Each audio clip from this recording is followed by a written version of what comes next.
Well, good evening and welcome back to Wednesday Night Live, coming to you from Pocatello, Idaho in the beautiful Portneuf Valley, gateway to the great Northwest. I'm glad you could join us this evening. We have a lot to cover.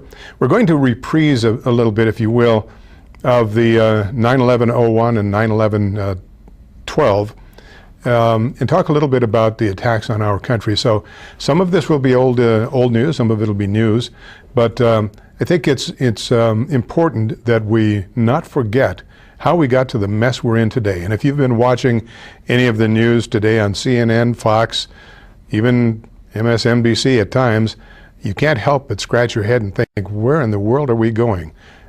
Is this weak-kneed milksop of a president going to take us to hell, or are we going to survive what's going on around us? So we're going to talk a little bit about that tonight. In the meantime, before we get there, I want to remind you, as I do every week at this time, and it may seem rather a bad juxtaposition to say this after I just made the mentions about where we're going, but I want to remind you about Compassion and Hope Pregnancy Center.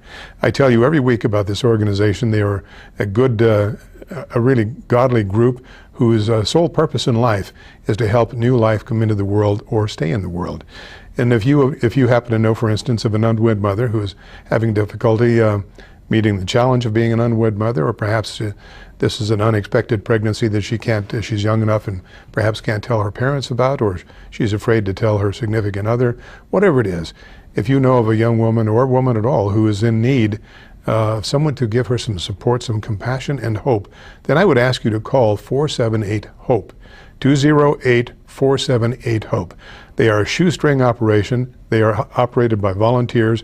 They really need your help. They don't get millions of dollars, as does Planned Parenthood from the federal government, so they need your help. So won't you please call them at 478-HOPE.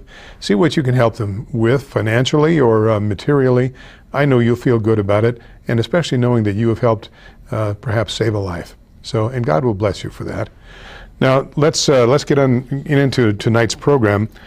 Last week we remembered 9/11, as it's often called, September 11th, 2001. And 9/11/2001 is one of those episodes in our lives where, just as those of us who were alive when President Kennedy was assassinated, we can remember probably vividly where we were, what we were doing when we heard the news. As for me, when 9/11/01 happened, my wife and I had just returned from a very early morning walk. We lived in California, so it was not quite daybreak. And I think I was getting a cup of coffee when the first tower was hit. And then we had the television on, and I heard it, and I looked, and I remarked to my wife, I said, "Oh my goodness, somebody has run into the towers." And we've had this before. Small airplanes have run into the Empire State Building back in the 30s, I think it was, and other tall buildings. And so at first, I thought it was something like that until I saw the magnitude of the explosion. And then I thought, holy cow, that must have been a jet, a big jet liner.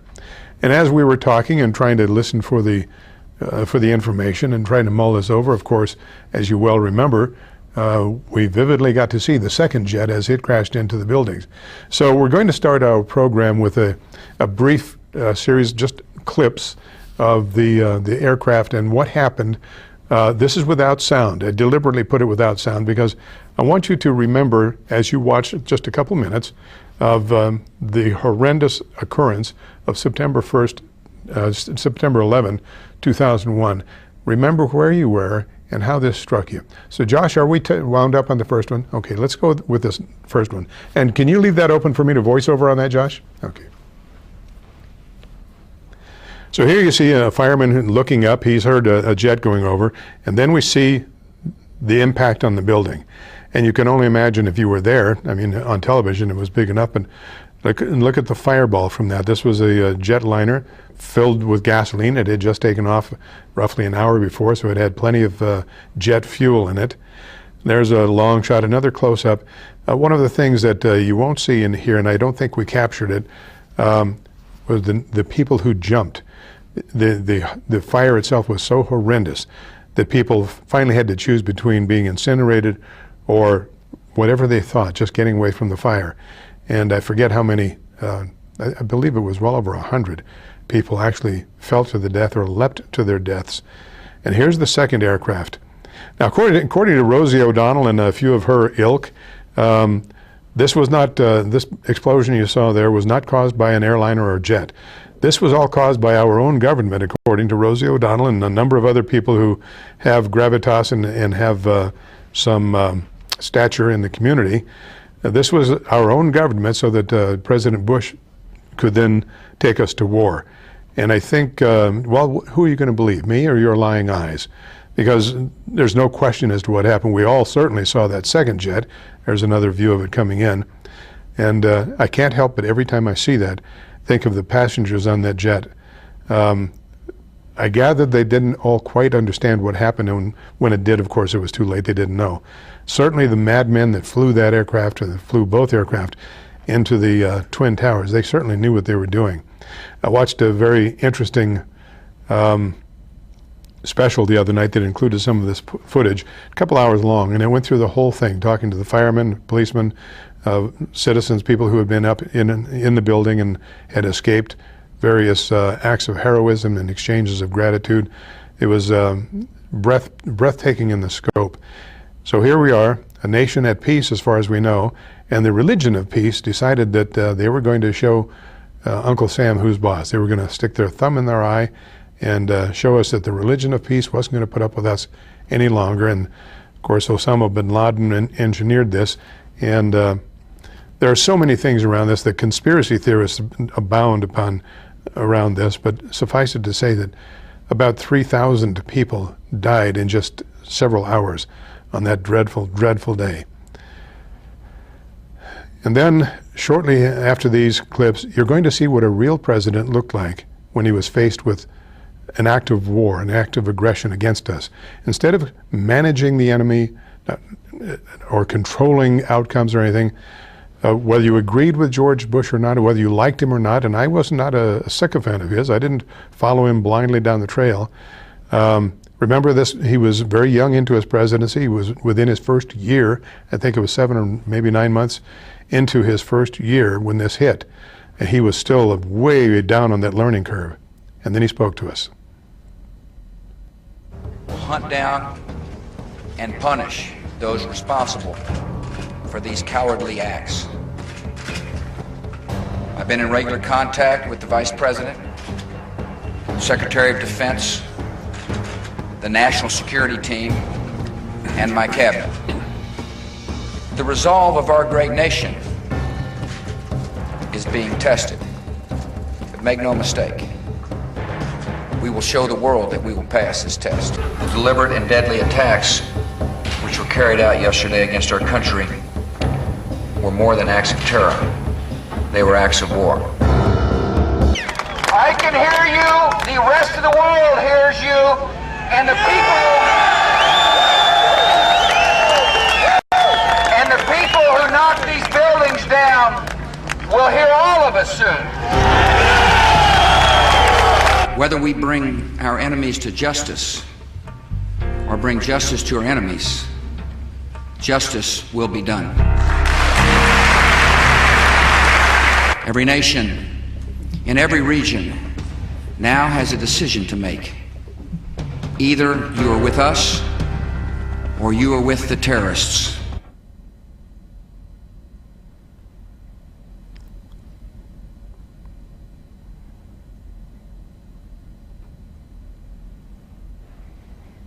And indeed, we will never forget. I find it very interesting to watch Bush. Now, you know, so many people, even today, it's Bush's fault. Bush is maligned as being not a good speaker. So many things that have been said about the man. And as I said, he's not a hero of mine. I have a great deal of respect for him. But isn't it interesting that we have a man occupying the White House now whose only credentials were that he could read a teleprompter better than George Bush. George Bush, who has, I can't remember if it's 1 MBA or 2 or a master's degrees. I know he has an MBA. I believe it was from Yale, where he went to school. George Bush, who, whether people want to agree with it or even admit it, he was in the Air National Guard. He was a fighter jet pilot. This guy can't even operate a golf cart without help. So there are a lot of differences between the occupier of the White House today and President George W. Bush. And though I'm not fond of some of the things that George left us with, that this guy gets to hoot and howl about, as a wartime president, whether you agree with the war or not, at least he was up to the challenge, unlike the golfer in charge we have today. All right, so enough of my soapbox on that. I've been watching, as I'm sure you have, with a great deal of interest, as Mr. Obama goes through his machinations trying to decide, well, he can't say that we're at war, and he refuses to call Islam terrorists, or to admit that there are Muslims that are actually doing this. He won't do that. And it may give you, you may understand better why when we show the next film that we're going to show you. Keep in mind, well, I'll let this film can speak for itself, but let me pose a question for you before this next piece comes up. Years ago, I don't know if they still do this or not, I recall years ago questionnaires that we had to fill out for various jobs, whether it was with the government, when joining the military, the police department, the marshal service, a number of occupations where you were going to be working in the public interest as a civil servant, as a federal employee, or whatever. And one of the questions that they used to ask, or many variations of it, is, are you now, or have you ever been a member of the Communist Party?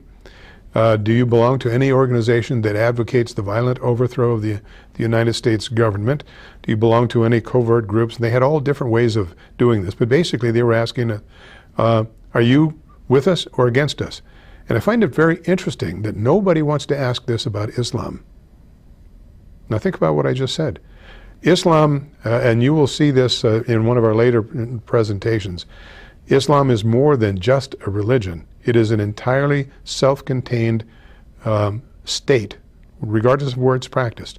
Under Islam and Sharia law, no other law is allowed, no other religion is allowed. One is not allowed to speak out against the religion. Everything basically comes back to Islam.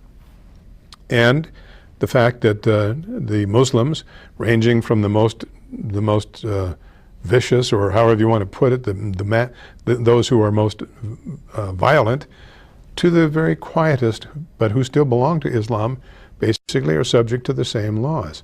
They cannot accept our Constitution.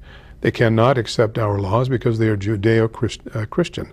So there are a lot of things there that makes you scratch your head and you think, wait a minute, these people have been getting away with this for 1,400 years. And nobody has questioned about their advocating the violent overthrow of our country. And we're seeing it more and more every day. Did you happen to see this piece? It was on again tonight. This fellow, he's a black fellow in, I think the last one was in New Jersey, where he killed this young white kid. And he did it in the name of jihad. He admitted it. I'm not sure how that came about, but apparently he also confessed to a couple murders in, I think it was in Seattle, also in jihad. And I find it interesting because this, and he doesn't really say he's Muslim. He says he's doing it for Islam or for the jihad, the crusade, or whatever you want it. But I don't remember him actually saying that he's a Muslim, although everything about what he's done would seem to say that. But I find it interesting that Al Sharpton and Jesse Jackson and the Black Caucus and all of the radical blacks who were screaming and hollering and pontificating at the Ferguson, Missouri thing, and are still.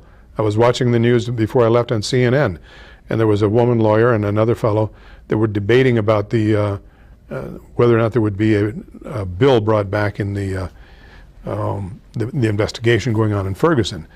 They are still saying that they don't trust the prosecutor. Obviously, he's white. He can't be trusted. They don't trust anybody unless it's Al Sharpton or Jesse Jackson or the Black Caucus or somebody else. Nobody has been advocating for this young white kid that was murdered at a traffic stop by this black man who got out of his car and told him he was murdering him because he was American or white or whatever it was. Where are all the advocates? Where is the screaming? I tongue-in-cheek asked my wife as we were watching this, gosh, I'd like to see him take a camera shot of the rioting. I'm sure there's rioting going on in the background with all kinds of white people throwing things and going after the stores and stealing furniture and televisions and drugs and everything else to show how angry they are. Where are the camera shots? We're missing them, I guess. Now there are some that I can already see some in the community who are writing down, that Lillig, he's such a racist. Did you notice what he said about an African American, a black man who killed a white boy, and he's going after him because he's black? No. What I am saying is, you're going to believe me or your own lying eyes. What do you see? Every one of us can reason, and we have to wonder. We have to scratch our heads and wonder, why is there no furor when a black man blatantly, viciously, violently, without any cause that we know, murders this kid because he's white and because he's American and he wants to put something on the tally board for Islam? You're not going to see, it's a rhetorical question at very best, because you're not going to see Jesse Jackson, you're not going to see Al Sharpton, the Black Caucus. There is no White Caucus, so you're not going to have that. The Hispanic Caucus won't show up. There's even now, I guess, an Asian Pacific Islander Caucus. They won't show up either. So the kids' parents are on their own, I guess. All right. So we have a reminder then of 9/11/01, and we're going to talk in a few minutes about 9/11/12, the Benghazi debacle. But before that, I came across this piece. In fact, somebody sent this to me the other day, and my jaw dropped and almost bounced off the table, because I watched this man, and well, he seemed to be saying the exact same thing that I've been talking to you about for some time now.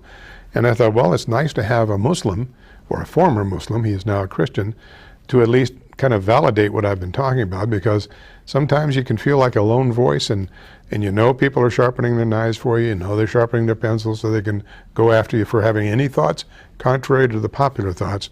So, Josh, are we good on that second one there? All right, this is Brother Rashid, and please pay close attention to the message.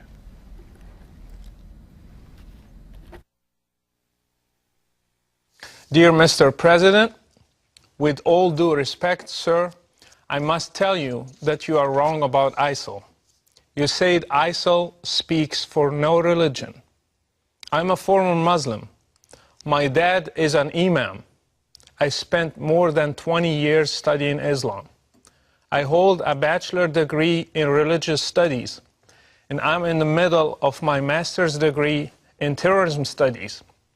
I can tell you with confidence that ISIL speaks for Islam. Allow me to correct you, Mr. President.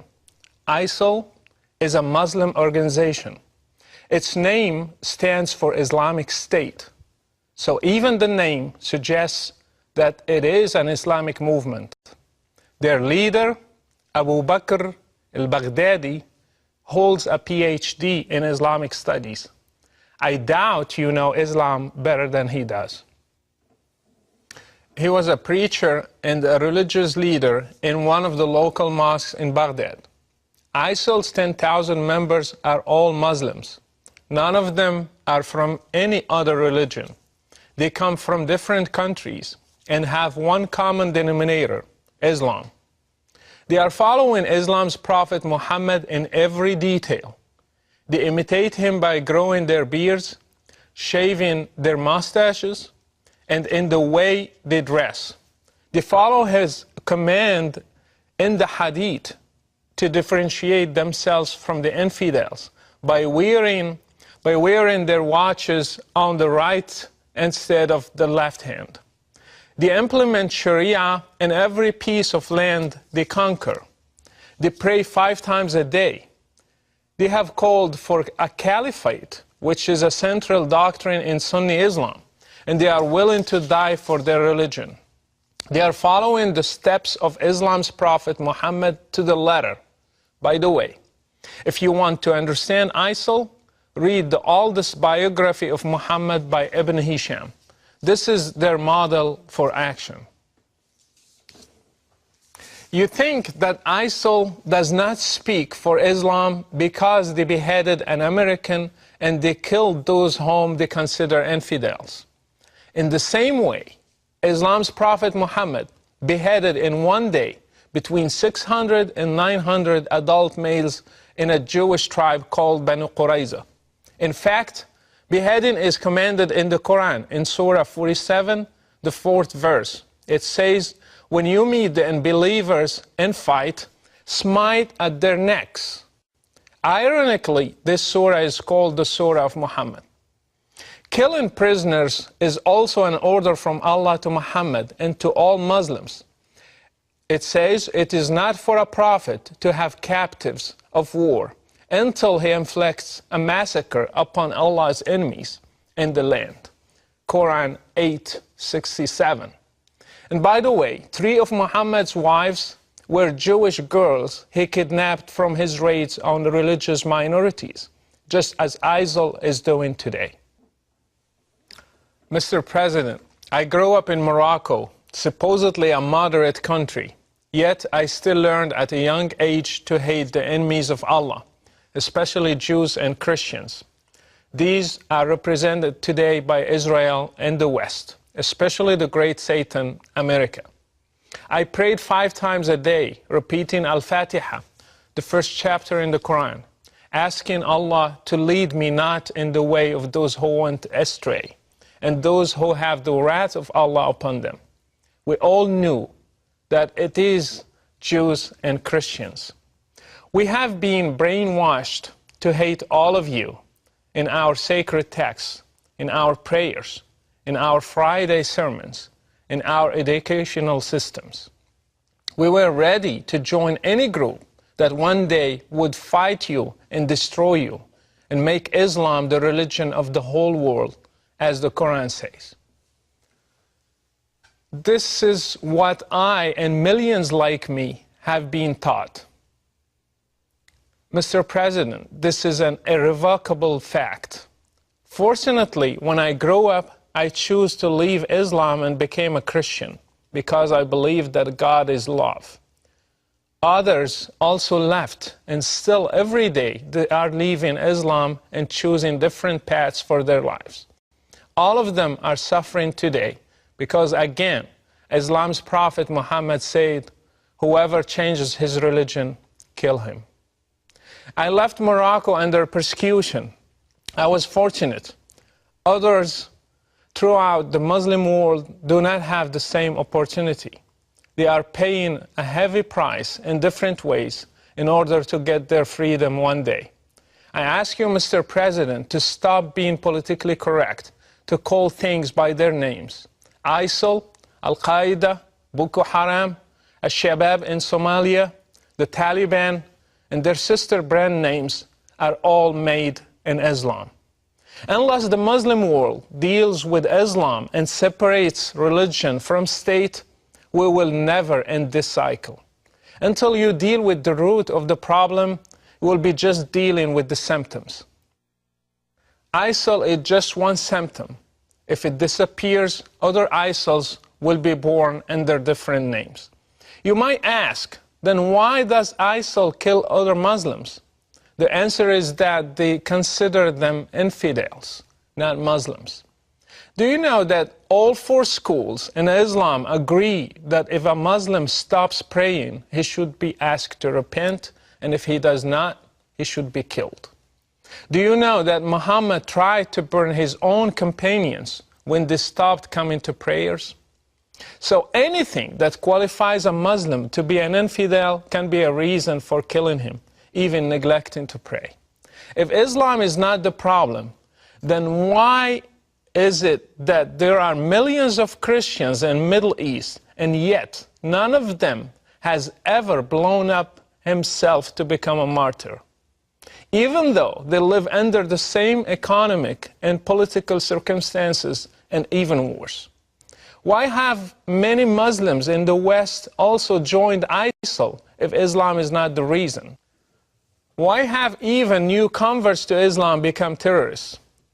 Mr. President, if you really want to fight terrorism, then fight it at the root. How many Saudi sheikhs are preaching hatred? How many Islamic channels are indoctrinating people and teaching them violence from the Quran and the Hadith? How many Friday sermons are made against the West, freedom and democracy? How many Islamic schools are producing generations of teachers and students who believe in jihad and martyrdom and fighting the infidels? And finally, how many websites are funded by governments, your allies, that have sheikhs who issue fatwas against basic human rights. If you want to fight terrorism, start from there. By the way, I do not give my full name because Islam is a religion of peace. I'm known around the whole world as Brother Rashid, and I implore you to take a stand for international human rights and the future of democracy and speak the truth about the real threat that is facing all of us. Best regards, Brother Rashid. It was interesting. I had that sent to me by somebody, and I was fascinated. I've sent it to quite a few people so that they can take a look at it, and I hope you were paying attention to it. If you missed any part of it, my program airs again Saturday night, I think about 10 o'clock, and you'll see it again there. One of the surahs that he quoted was 47:4. And now I'm looking at my copy of the Quran. It's a revised translation by N.J. Dawood. It's a Penguin literature religion book. It's supposed to be a pretty good English translation. It's difficult. Arabic does not transliterate to English really precisely. So whenever if you're reading the Quran in English, it is close, but it is not perfect because there are so many nuances in Arabic that you're not going to get in the English translation. But that being said, this is, he quoted Surah 47:4. And it says, the English translation, when you meet the unbelievers in the battlefield, strike off their heads, and when you have laid them low, bind your captives firmly. And it goes on about how you can keep them captive or you can let them go. As for those who are slain, remember now I told you that the only sure way for a Muslim to get to Muslim paradise, the only sure way is through martyrdom in jihad. And here's this would be 47:6, I guess. As for those who are slain in the cause of God, Allah, He will not allow their works to perish. He will vouchsafe them guidance and ennoble their state. He will admit them to paradise. He has made known to them. Now I find an interesting contrast between the words of the Prophet, as he says they are the words from Allah, and there's an interesting contrast between Islam and Judaism and Christianity. And by the way, in looking up these various surahs, I read the meat in between, and it's very interesting to see how much you hear the term all the time that Islam has been hijacked by radicals. And I've told you before, no, it hasn't been hijacked. It's being fulfilled, and you can call them radicals. If I were to be here in a monk's robe and preaching to you strictly from Scripture and I wouldn't even be allowed to be on television, that would be the most complete fundamental interpretation of the gospel, for instance. So Islam has not been hijacked. It's being fulfilled by the fundamentalists to the nth degree. Every T is crossed, every I is dotted. Now, it's interesting when you read the Quran, how much you'll read in there and say, wait a minute, that sounds like something out of Paul's letters to the Ephesians. That sounds like something from John. That sounds like something from the Gospels. Well, that's because the Quran, or Muhammad, hijacked most of, except for the stuff about the sword, to kill everybody. Most of what he has here has been hijacked from Christianity or Judaism before that. There were very few original thoughts, except the most original thoughts in the Quran all have to do with the sword, killing everybody who disagrees with you. If you become apostate and you don't repent, you must die. If you are a slave or you're under, you're under their captivity and you don't pay the jizya, you'd have to die. If you don't submit, Islam, you must die. If you speak out against Islam, you must die. Everything is about death. The only thing that has anything to do with life is if you die, then Allah will smile upon you and Allah will reward you.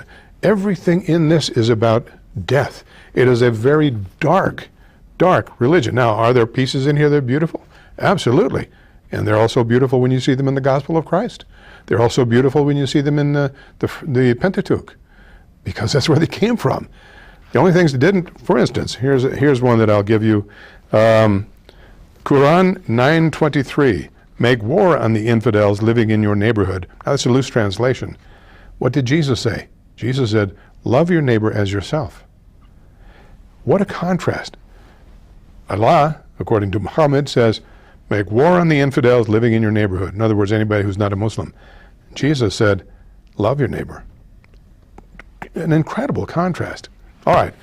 The other thing we're going to be taking a look at tonight is the Benghazi debacle. And boy, when I say debacle, I can't think of a word strong enough to get my feelings across about how I feel about it and the way that is handled.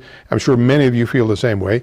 I'm sure there are some of you sitting there with your smug, I know it's stuff, and it's already been discovered, nothing happened. I don't believe so. But anyway, if you didn't get a chance to see this on Fox News, there was a special interview. It was last Saturday, the 7th. Now, do you remember last week when I told you that, where I showed you a film clip with Megyn Kelly from Kelly's File on Fox News, and she interviewed Lieutenant General, 3 stars, Tom McInerney, Air Force General, retired. And he said that there was going to be something coming out on the 7th. There was going to be a book and a news announcement. And she tried to push him a little bit to tell him what it was. And he said, I can't do that, just be watching. Well, I believe that what he was talking about, and I haven't seen anything that would pro or con in this, but I believe what he was talking about was the interview with these 3 survivors from the Benghazi debacle, who have given their statements now on international television. And they've written a book called 13 Hours in Benghazi. I'm trying to get it. I would urge you to get it too. These are the men who were there. One of them is a Ranger, and I don't say former Ranger because once you're a Ranger, you always lead the way. Rangers lead the way. And 2 are Marines. And once a Marine, always a Marine. So there are 3 people that certainly get credibility in my eyes, and they talk about what it was like to be there in Benghazi when they were told, among other things, to stand down. We have 4 segments to show you. We're going to show you 2 of them tonight, and next week we'll show the next 2. Josh, are we ready to go with those first 2? All right, please pay attention.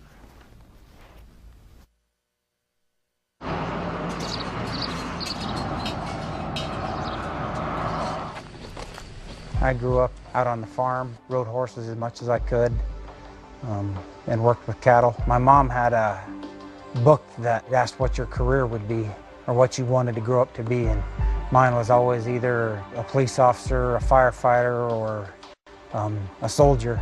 It was December of 1983 when I actually signed up. I wanted to be in the infantry because that's where you get to do all the fun stuff. When I got out of the military, I started working as a police officer. And then after that, I picked up a job as chief of police in a small town and then moved on to contracting after that. Well, I got to Benghazi and I was going to be there for 60 days. That was my first time into Libya. I remember walking through our university and there was an Army recruiter and he picked me out of a crowd and he said, hey, what are you going to do after college? He showed me a Ranger video and I asked him, I said, hey, that looks pretty tough. Is it hard? And he said, man, you gotta be pretty tough to get in it. That's what I want to do. If a lot of people can't do it, I want to do that. In 2003, I was medically discharged and out of the blue, I got a call from Blackwater. They were just starting saying, hey, we're looking for contractors to go to Iraq. And I said yes. I got the call to go to Libya was early 2012. Can he help you? 3rd grade. That's when we lived across the street from the recruiting station. I mean, it just kind of kept going there. I chose the Marine Corps because I always hear they're always the toughest guys, so I tried out for the toughest one I could find. Got out actually about 2 months before I got totally bored. I had to go find work. I ended up getting a job in heating and air conditioning. I did that till I got into contracting. The first time that I actually went there to Libya, I went into Tripoli. That was my first trip. And the second time I went back, and the third time, the fourth time, they were all in Benghazi.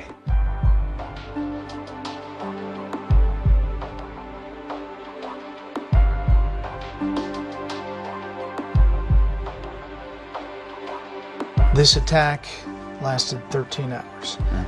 4 people died, including our ambassador, and it was on 9/11. So I want you to take us back to the beginning. For people who don't know this job, you know, contractors. I mean, how do you explain it to them? Private security contractors. And for us, it was protection. It was protecting CIA case officers overseas, doing low-profile protection. How did the hierarchy work here? Well, you have the chief of base. He's the main guy who's in charge, and then you have our... Now, that was Bob? Yes. Yes.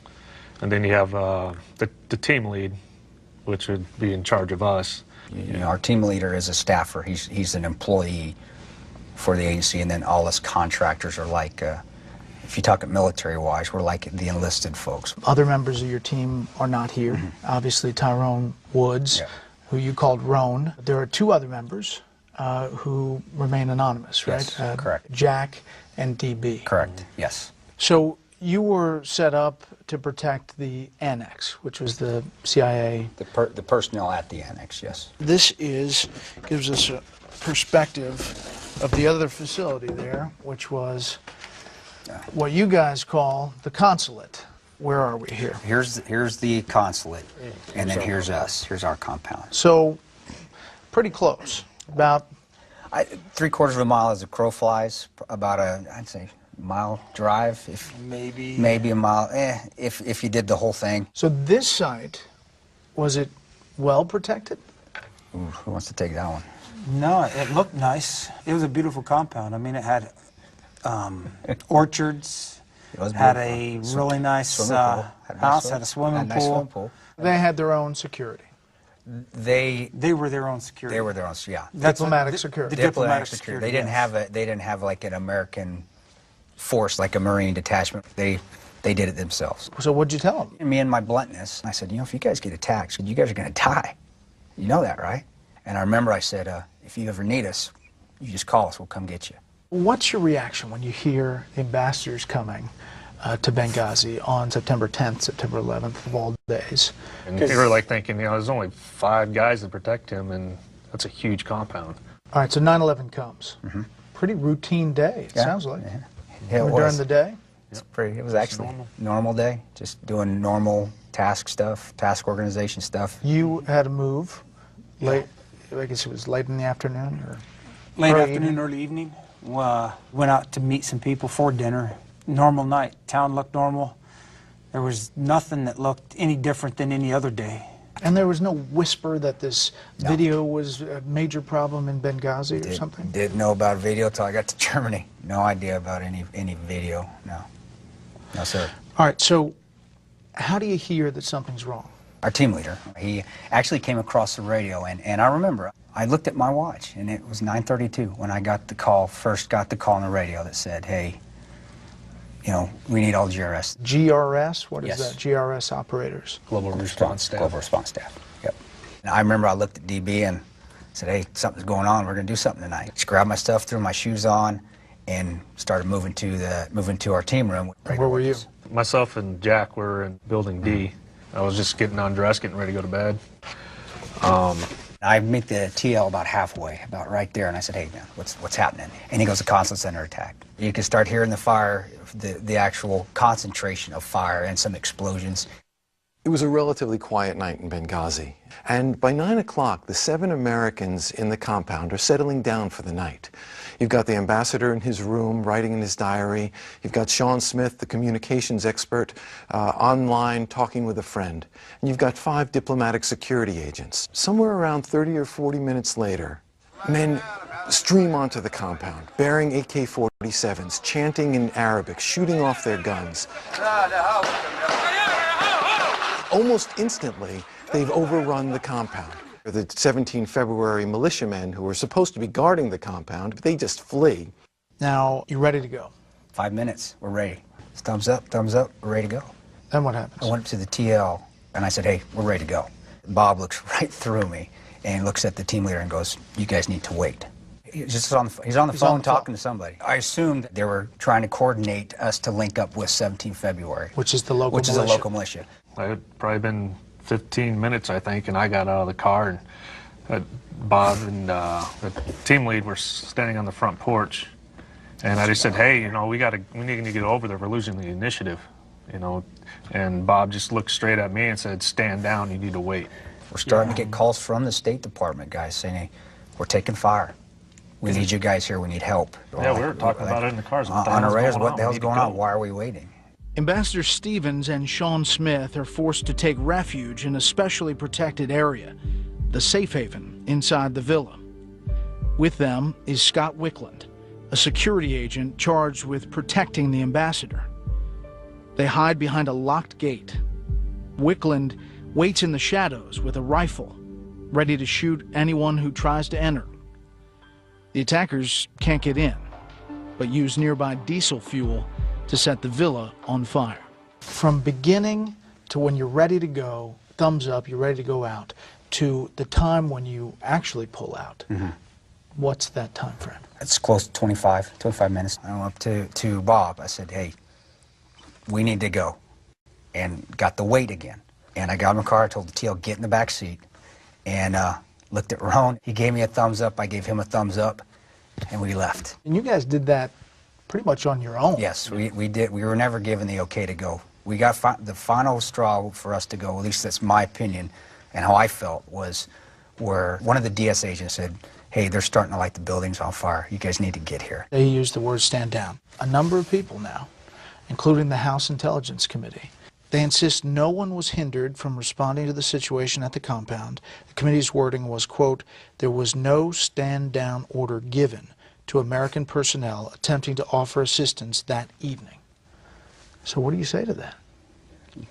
No, it happened. It happened on the ground. All I can talk about is what happened on the ground that night. To you? To us. To myself twice, and to Tig once. It happened that night. That happened. We were told to wait, stand down. We were delayed 3 times. You asked for support. After I was leaving, I said, well, get us an ISR, which is a UAV, a drone, and get us a Spectre gunship. So the drone would have given you eyes on above. Yep, giving us and advantage. The AC-130. Support, protection, and firepower. Exactly.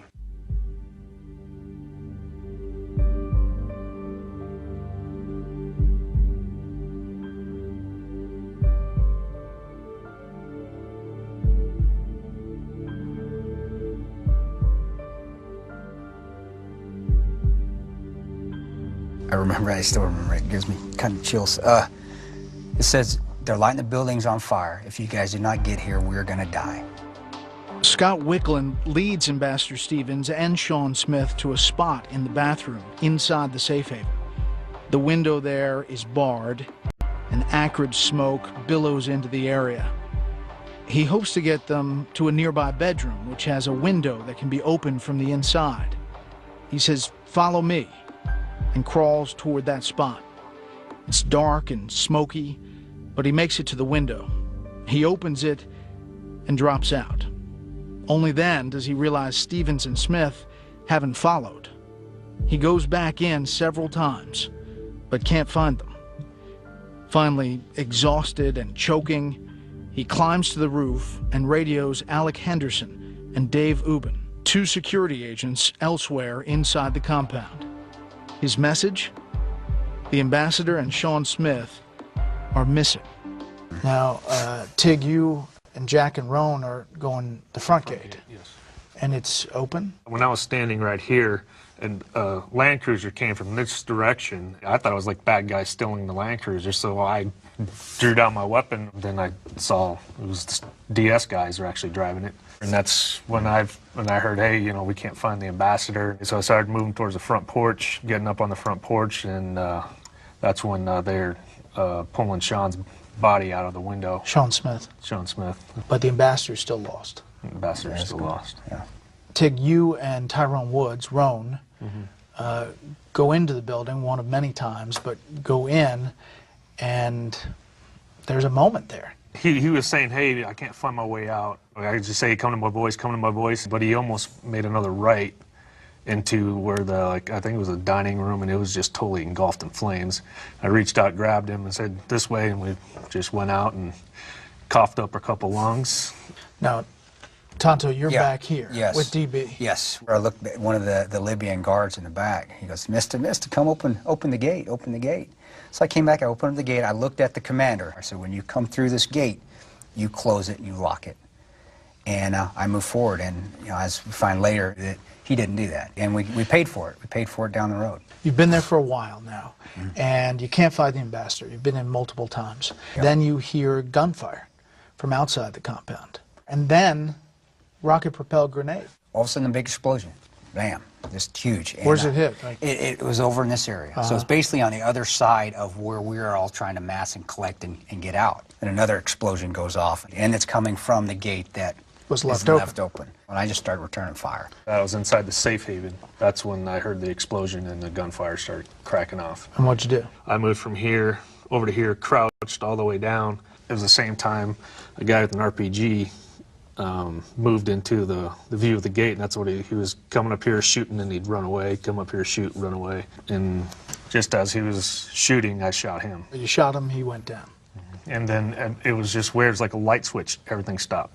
So you guys finally get together.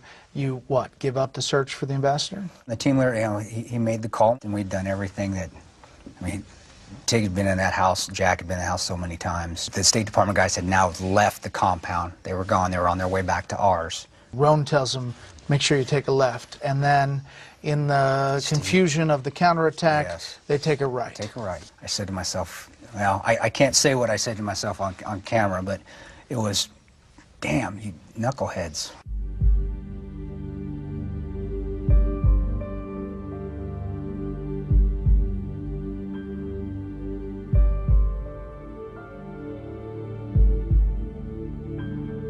Now we're holding a piece of property that basically there's nobody else on. The TL, he just comes over the radio, say, everybody get down. We're getting out of here.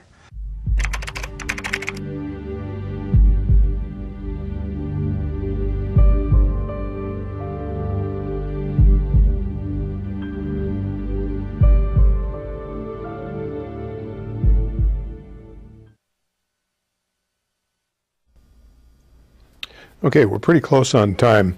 I think we'll wait until next week to show you the next three segments. This one lays the groundwork. It gives you a pretty good idea of, well, perhaps a little closer to the truth. I'm far more inclined to believe them than I am Hillary Clinton and any of her staff. As a matter of fact, speaking of Hillary, do you remember January 23rd of last year? And they were having the congressional hearings, and Hillary Clinton showed up. Now, she had been missing in action for about 30 days. She had supposedly taken a spill, had gone off to the hospital, and was gone. And reports were that she was only in the hospital for 3 days or 5 days, and then she was hiding out from the congressional hearings, I guess. There's one part that most of us remember vividly, and if you don't, I'm going to remind you, and that had to do with Hillary Clinton, who the Democrats, an awful lot of Democrats, seemed to think would make a really good president, commander-in-chief of our armed forces. Now, I have to say, to her credit, she's twice the man that the imposter-in-chief who's there now is. She may not be able to, her backswing might not be as graceful as his, but I bet you she can deck him in short order. So, but that aside, and I make no bones about it, I do not like Hillary Clinton or anything about her.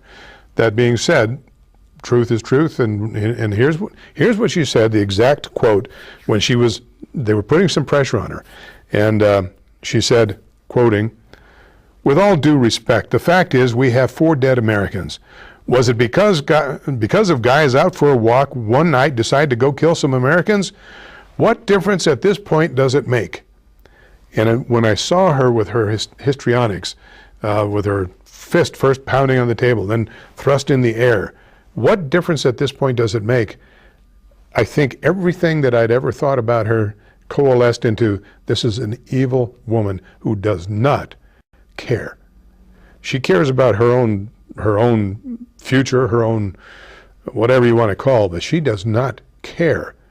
Now, she can put on the tear. In fact, later on, she did a little mea culpa, mea maxima culpa, and talked in what I would say were alligator tears, crocodile tears, about how she had been there with the families and when the caskets were brought in, and she got a little crack in her voice. And if you believe that, you believe in the tooth fairy. Well, actually, I do believe in the tooth fairy, so I'd have to use a different descriptor. So, at any rate, I guess the point is, of course, number one, God help us if she becomes president. Of course, we could do another first. You know, after all, Obama was our first black president, and look where we've gone with that. Of course, we didn't want any more white guys because look what they've done to us. And we're not ready for a female, white or black or Hispanic or anything else. But Hillary Clinton, well, she's a female of sorts, and she certainly got whatever it takes to keep forging ahead. And I suspect that if her generals told her to declare war, she would be more than happy. She's not going to go. So whatever is good for Hillary is good for the USA. So I don't have any use for her anyway. But if I haven't made that obvious, I'll try to bring it up at another time. The point of the whole thing, of course, is we must never forget what the religion of peace has brought to our shores. The next time you fly in an airplane, you go through all that rigmarole with them feeling you up, as Glenn Beck puts it, and all of the stuff you have to thank the religion of peace for that. And I don't care, you can say, wait, but they're not all like that. I don't care. They're not all like that, that's fine. But those who brought it to this country are like that. And those who are trying to kill us now are like that. And those who said that they are going to plant the ISIS flag on the White House are like that. So please, don't tell me how the religion of peace has been hijacked, because it hasn't been hijacked. And then we don't want to forget Benghazi, because people like Hillary Clinton and her ilk threw those men under the bus. And you've seen the pictures when Obama and his coterie are sitting there all transfixed, watching the monitors on, I guess they had their satellite feed or whatever theirs are, and they're watching the thing. Now, remember what Brother Rashid said about the ISIS people, these extremists, how they wear their wristwatch on their right hand? Now, I realize our president, the imposter-in-chief is a lefty, figuratively and politically speaking, and he has his watch band on his right hand. Many left-handed people do that. But have you ever seen the pictures of the close-up of his ring that's on his wedding band finger? The close-ups show that it is in Arabic inscribed, "There is no God but Allah," and it's in Arabic on that ring. Draw your own conclusions. I've certainly drawn mine. We're going to end our program. We'll have a minute or so to sign off, but we're going to end with something a little bit more uplifting. And this is a piece about Father Kaplan, a Catholic priest, and his sacrifice. You know, no greater love hath any man that he give his life for his brother. Okay, let's go with that one. Thanks, Josh.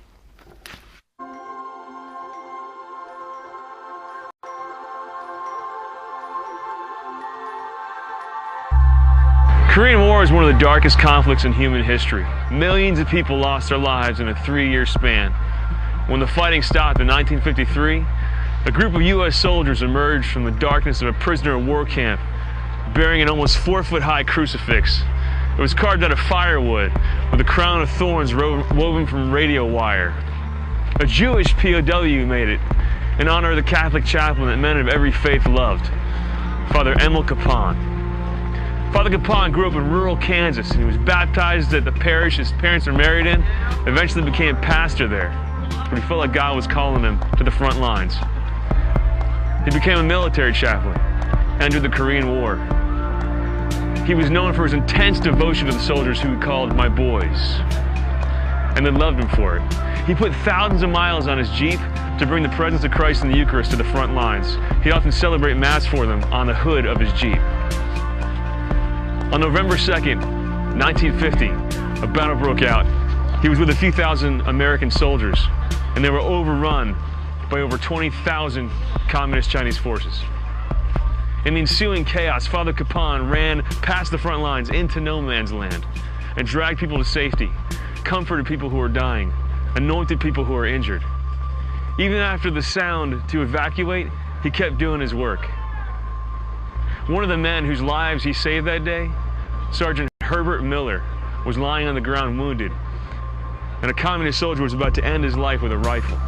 He ran up, pushed that soldier aside, picked Sergeant Miller off the ground. The soldier could have ended both their lives, but instead he stood there, mouth agape, stunned at Father Kaplan's courage and love.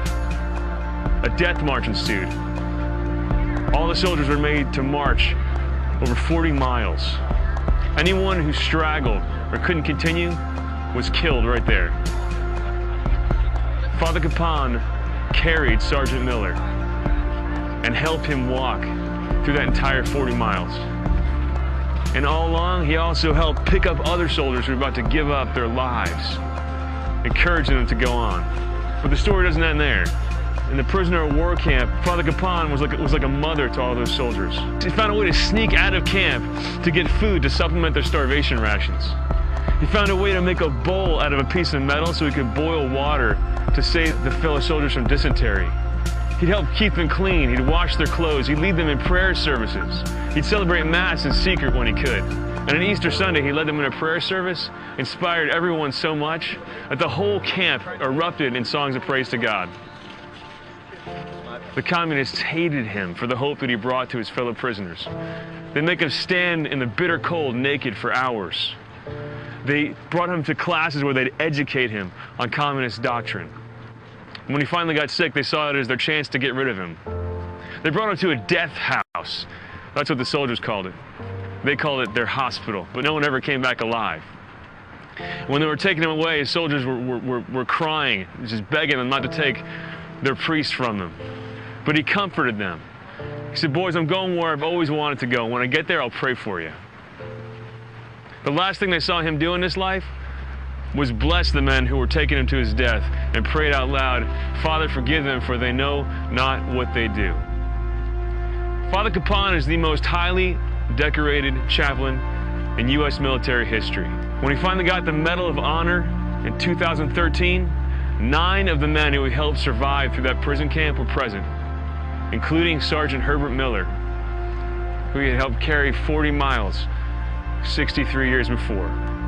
No doubt there are a lot of stories like Father Capon's who are buried in the earth, who we'll never learn of on this side of eternity. Men who laid down their lives for their friends, for their brothers in the course of war. But when the story of human history is over, evil, death, darkness, they don't get the final word. The love of God does. And it was that love that gave Father Capon the courage to lay down his life for his friends.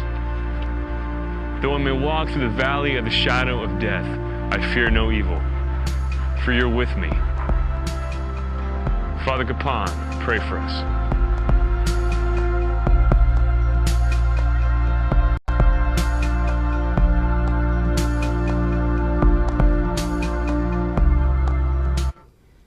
The contrast between Father Capon and the religion of peace is stark. One is a religion of true love, complete love. The other is a religion of death.